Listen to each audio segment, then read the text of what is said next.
Hola mundo, hoy voy a comenzar con Antonio de la Cruz, es director ejecutivo de Inter-American Trends. ¿Cómo estás, profesor? Bienvenido.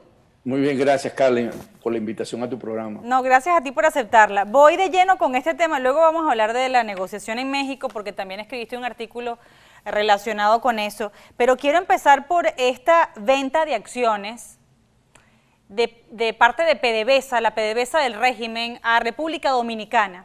Y la gravedad o digamos lo extraño que hubo en algunos momentos de este proceso y de esta operación. Porque la pregunta que uno se hace es, ¿qué significa el testimonio del ministro de Hacienda cuando dice que la OFAC en Estados Unidos no puso objeciones a hacer esa transacción con el régimen de Maduro? No sé si te parece bien comenzar por allí. Bienvenido otra vez. Sí, claro, fíjate qué ocurre, ¿no? Al ser una operación en la Refidomsa, que es la refinería de República Dominicana, en la que PDVSA Caribe tiene el 49% de esas acciones, y a estar sancionada desde el 2019 cualquier operación con PDVSA, por supuesto que llama la atención porque tiene que tener la buena pro del Tesoro de los Estados Unidos, a estar sancionado. Y en ese sentido, quien otorga esa licencia o ese visto bueno es la OFAC, la de los activos extranjeros, la Oficina de Activos Extranjeros. Entonces, ¿qué ocurre? Que esto es una operación que surge en marzo, el 26 de marzo, cuando lo mismo lo dice el ministro de Hacienda, recibió una carta de PDVSA comunicando que había llegado a un acuerdo con un tercero, una estructura de negocio que involucra un tercero que no tiene experiencia en el sector petrolero, que se llama una compañía dominicana PACSA, que es del grupo Reset. Y este grupo Reset es un grupo muy fuerte en República Dominicana, donde su fortaleza está en cacao, construcción, banco, bolsa. Es un grupo fuerte, un grupo, si lo queremos poner un similar con la experiencia venezolana, como el Grupo Polar. Más, yo creo que tan fuerte como el Grupo Polar, un poco más. Y que quería saber si el Estado dominicano estaba, ¿verdad?, en esa carta, interesado en ejercer su derecho de preferencia a comprar las acciones, que ocurre siempre por los estatutos sociales. Estas acciones PDVSA las compró en 2010, cuando Chávez estaba interesado en la política hacia el Caribe, con Petrocaribe, en un sentido de tener la geopolítica del petróleo, y pagó por esas mismas acciones 131 millones ¿Y de ahora dólares. cuánto recibieron?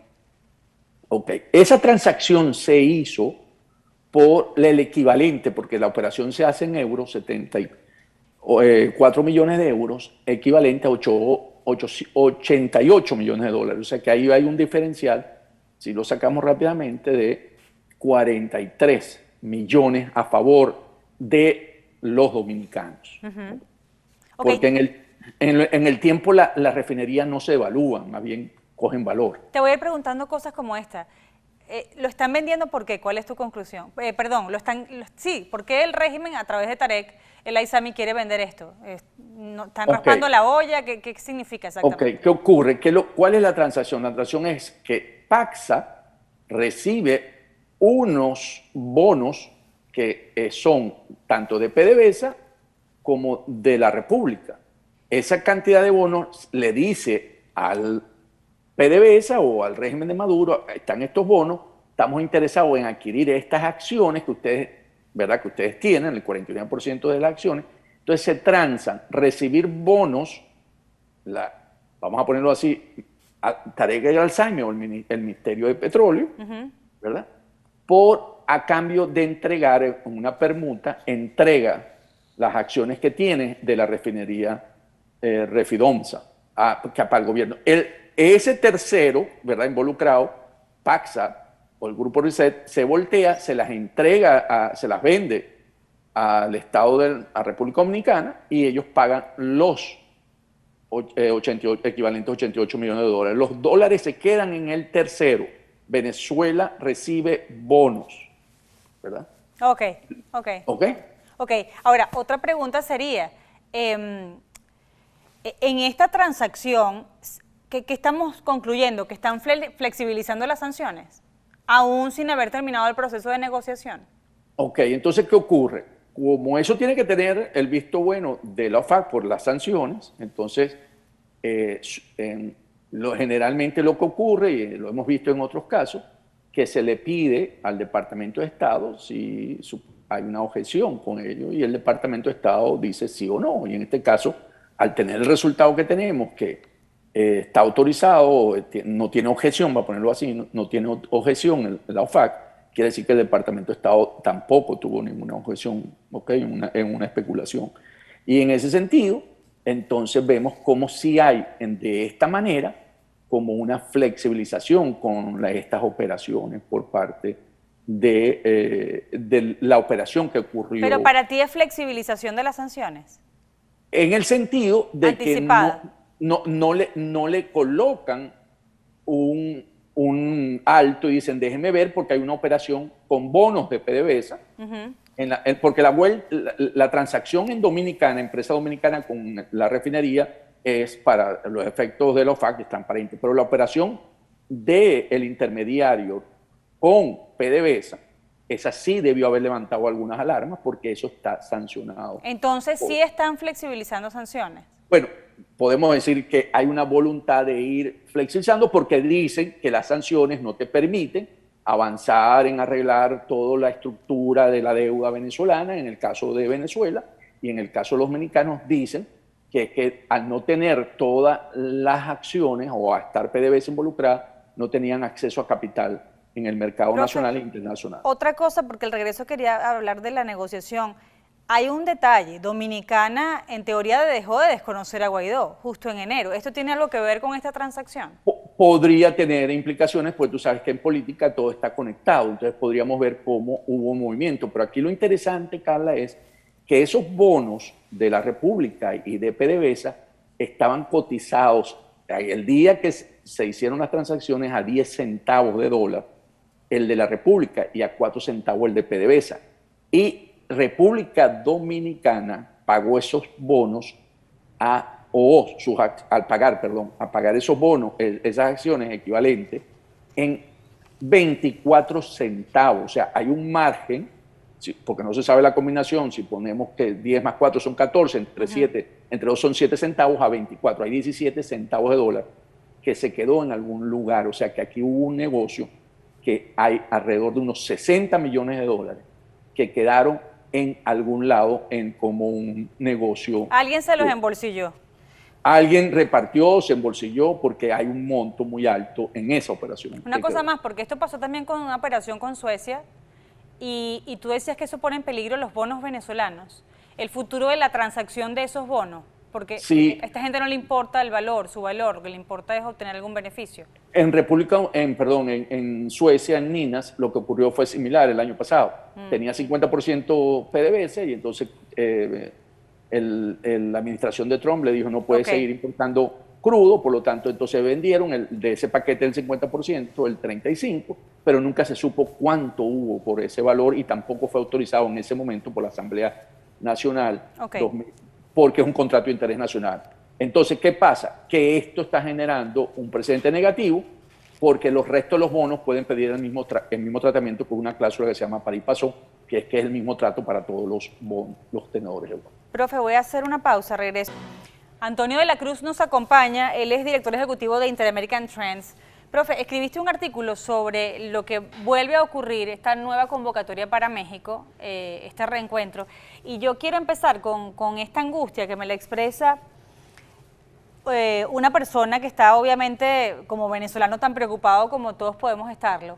Y él dice, entonces, cuando estos quienes participan en estas regionales, digamos, si les dan esa oportunidad de ganar, ¿no? Si reconocieran la victoria de algún opositor, ellos se van a tener que juramentar ante una asamblea ilegítima. No, es que de verdad uno lo dice y me cuesta creer, ¿no? Que tenga esto alguna coherencia.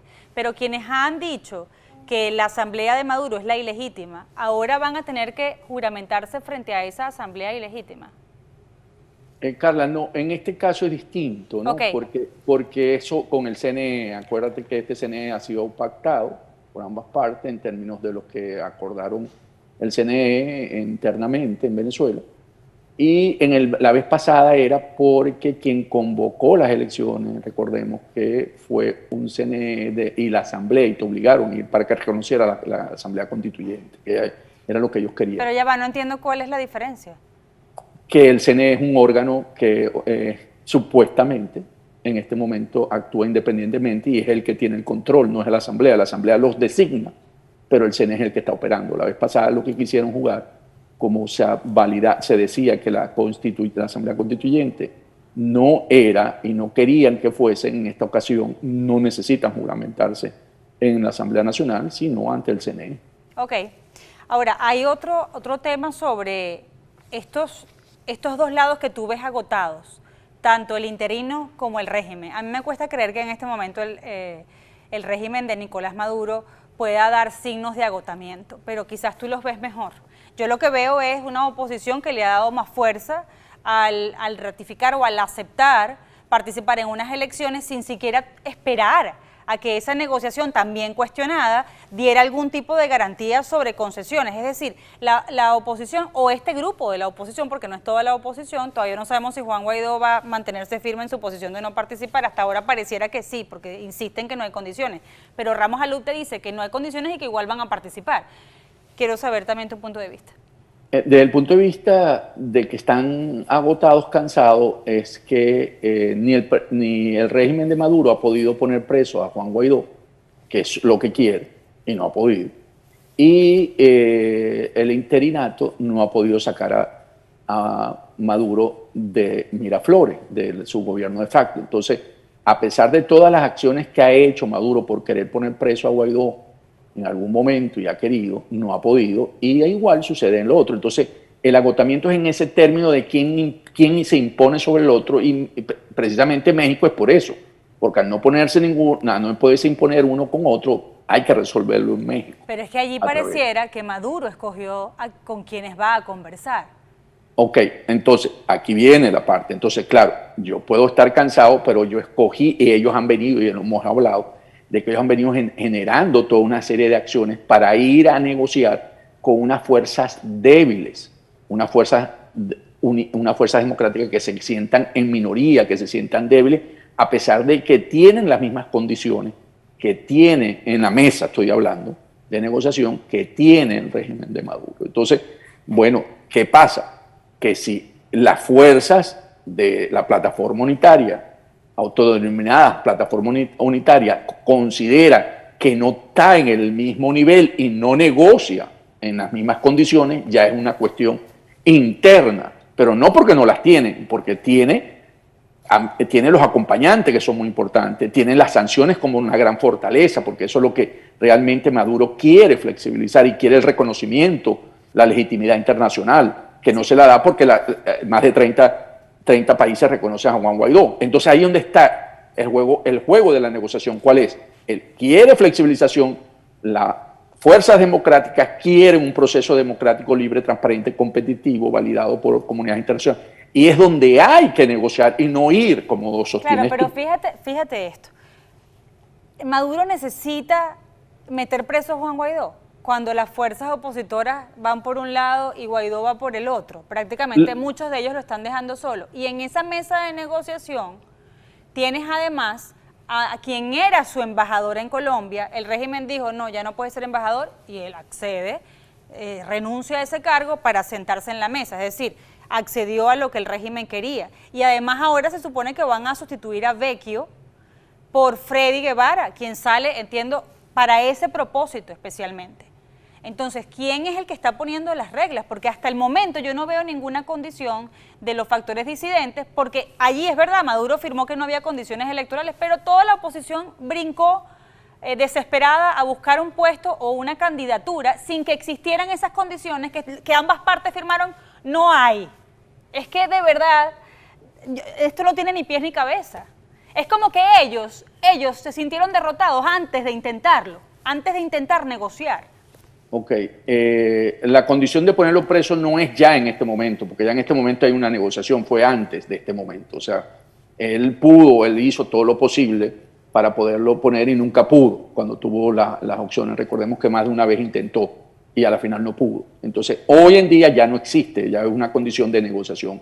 En términos de lo que está ocurriendo cuando se acepta ir a inscribir los candidatos a las elecciones regionales y municipales, comprendo y estoy contigo en eso, ¿verdad? De que muestra debilidad porque es el punto 2 del acuerdo del memorando de entendimiento. ¿Por qué? Porque esa negociación de las regionales y municipales tiene que estar atada con el adelanto de elecciones presidenciales y legislativa o el referendo revocatorio en última instancia si se iba a aceptar. Porque ahora, con esta que está sucediendo, el apetito por el régimen de negociar eso en la mesa va a costar mucho y va a tener que ser, si se llega a forzar, va a tener que ser forzado por los países acompañantes para poder mostrar, porque recordemos que Maduro quiere la legitimidad internacional y podría ser uno de los puntos para poder conseguir la flexibilización. Ahí hay otro peligro, profe, ahí hay otro peligro.